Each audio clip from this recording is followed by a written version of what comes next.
हे WhatsApp legend. तो नीतीश कुमार जी काफ़ी time से बड़ी लाइमलाइट में है। जैसा कि जनरल इलेक्शन जो 2024 का हुआ लोकसभा का, उसमें 12 सीट लाके उन्होंने सरकार बनाई, मतलब मजबूत हैं, मोदी जी की दूसरी टांग है ये। उसके बाद लाइमलाइट में रहे। उसके बाद नालंदा यूनिवर्सिटी में जो इवेंट हो रहा था उसमें उन्होंने कांग्रेस की, एपीजे अब्दुल कलाम साहब की बहुत सारी बातें की, तो लोग कहने लगे कि ये कांग्रेस की बड़ी तारीफ़ें कर रहे हैं, तो कहीं ऐसा तो नहीं है कि एनडीए को छोड़ के इंडिया की तरफ जाने की प्लानिंग हो रही है। तब भी इनकी बहुत चर्चा आ गई, बहुत मार्केट में रहे, और अभी एक वजह से ये और भी मार्केट में। एक्चुअली जो इनकी गवर्नमेंट है उसने 2023 वाला जो एक्ट था उसमें अमेंडमेंट किए, 2 एक्ट में अमेंडमेंट किए, और उस अमेंडमेंट के जरिए से जो नीतीश कुमार जी की जो गवर्नमेंट है उसने बिहार में जो रिजर्वेशन था बैकवर्ड क्लास को, उसको बढ़ा के 65% करने की कोशिश की। और जैसे ही ये चीज़ अमेंडमेंट करने के बाद मार्केट में आती है तो पटना हाई कोर्ट के पास जब ये बात पहुंचती है, तो पटना हाई कोर्ट जब इसको चेक करती है तो वो ये कहती है कि भाई ये जो आपने स्टेप लिया है, 65% रिजर्वेशन कर दिया है, ये कॉन्स्टिट्यूशन के अगेंस्ट है और हमें मजबूर होकर इसको ख़त्म करना पड़ेगा। ये है कंटेक्स्ट। अब एग्जैक्टली रिजर्वेशन जो है उसका भारत में क्या कंटेक्स्ट है, किनको दिया जाता है, कितना दिया जाता है, किनको नहीं दिया जाता है, इन सारे क्वेश्चन को लेके मैं इक़्तिदार अली खान आपके सामने मीमांसा आईएएस के प्लेटफॉर्म से हाजिर हुआ हूं। और इस वीडियो को देखने के बाद आप जागरूक नागरिक बनने की रिस्पेक्ट में एक कदम और बढ़ा चुके होंगे। तो स्टार्ट करते हैं विदाउट एनी डिले। जैसा कि मैंने आपको बताया कि क्या क्या चीज़ हुई थी, जो नीतीश कुमार जी थे वो चाह रहे थे कि extremely backward class, scheduled caste और शेड्यूल्ड ट्राइब को लगभग रिजर्वेशन बिहार में कितना मिलना चाहिए, 65% का इतना मिलना चाहिए। उसके लिए वो क्या करते हैं, ये वाले 2 एक्ट में Bihar reservation of vacancies in post and services amendment act 2023 and Bihar in admission in educational institution reservation amendment act 2023, इसमें अमेंडमेंट करते हैं और ये कह देते हैं कि हाँ 65% हो गया। लेकिन बिहार जो पटना हाई कोर्ट है वो इसको देखती है, वो कहती है कि भैया ये आर्टिकल 14, आर्टिकल 15 और आर्टिकल 16 कॉन्स्टिट्यूशन, इंडियन कॉन्स्टिट्यूशन का वायलेशन है, इसको खत्म करना पड़ेगा।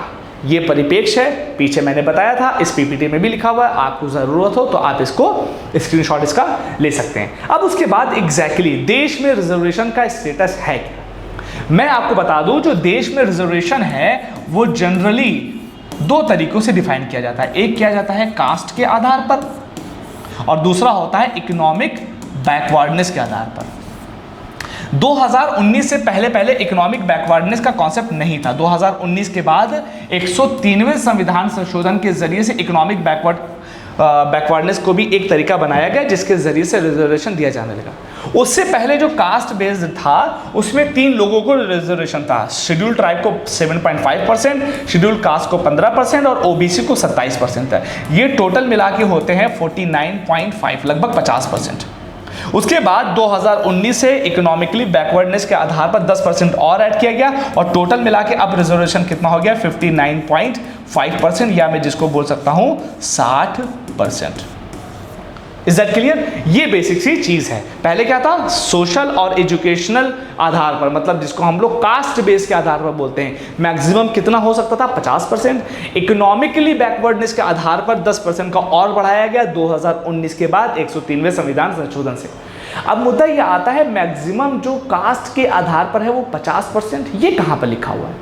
ये बात 1992 में एक केस हुआ था सुप्रीम कोर्ट में, जिसको हम लोग क्या बोलते हैं, इंदिरा साहनी केस। उसमें ये बोल दिया गया था कि देश में इक्वालिटी को प्रमोट करने के लिए 50% से ज़्यादा रिजर्वेशन कास्ट के आधार पर नहीं दिया जा सकता। और इसी चीज़ को मद्देनजर रखते हुए पटना हाई कोर्ट ने 65% वाले जो बिहार की गवर्नमेंट ने जो लॉ बनाया था उसको स्ट्रक डाउन किया है।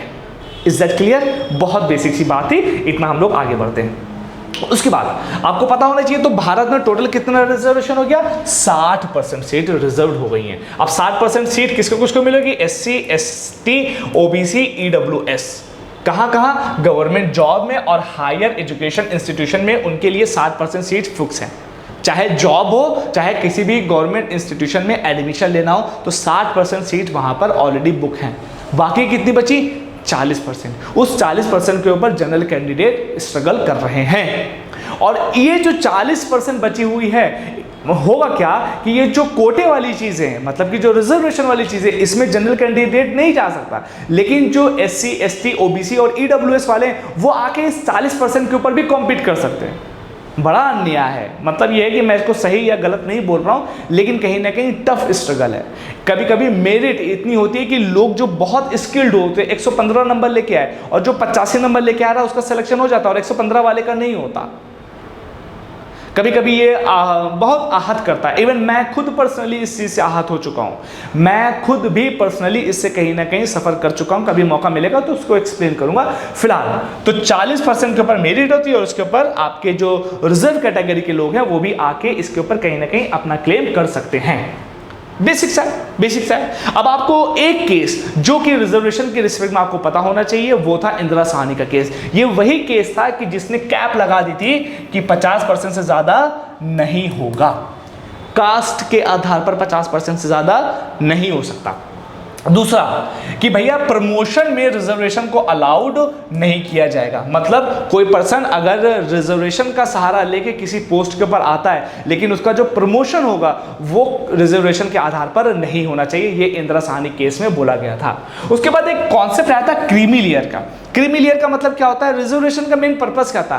ताकि जो आपका स्टैंडर्ड ऑफ लिविंग है, जो आप लोग हमेशा से बैकवर्डनेस में रहे हो, उसको खत्म किया जाए रिजर्वेशन का सहारा लेके।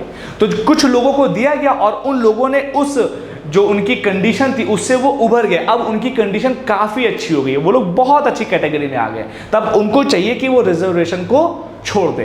तो जो क्रीमी लेयर का कॉन्सेप्ट था वो क्या बोलता है? The concept of creamy layer was introduce and it was directed that such a layer be excluded while identifying backwardness classes. मतलब कि कोई भी बैकवर्ड क्लास में अगर उसका स्टैंडर्ड ऑफ लिविंग थोड़ा इंक्रीज हो गया है तो उसके लिए ज़रूरी यह है कि वो जो रिजर्वेशन का सहारा है उसको लेना छोड़ दे। मतलब ये सब चीज़ें क्रीमी लेयर का कॉन्सेप्ट आया था। उसके बाद एक चीज़ और भी थी, कैरी फॉरवर्ड रूल को इसने वैलिड बोला था कि ये वैलिड है। कैरी फॉरवर्ड का मतलब क्या है? मान लीजिए 50% सीट वहां पर टोटल थी।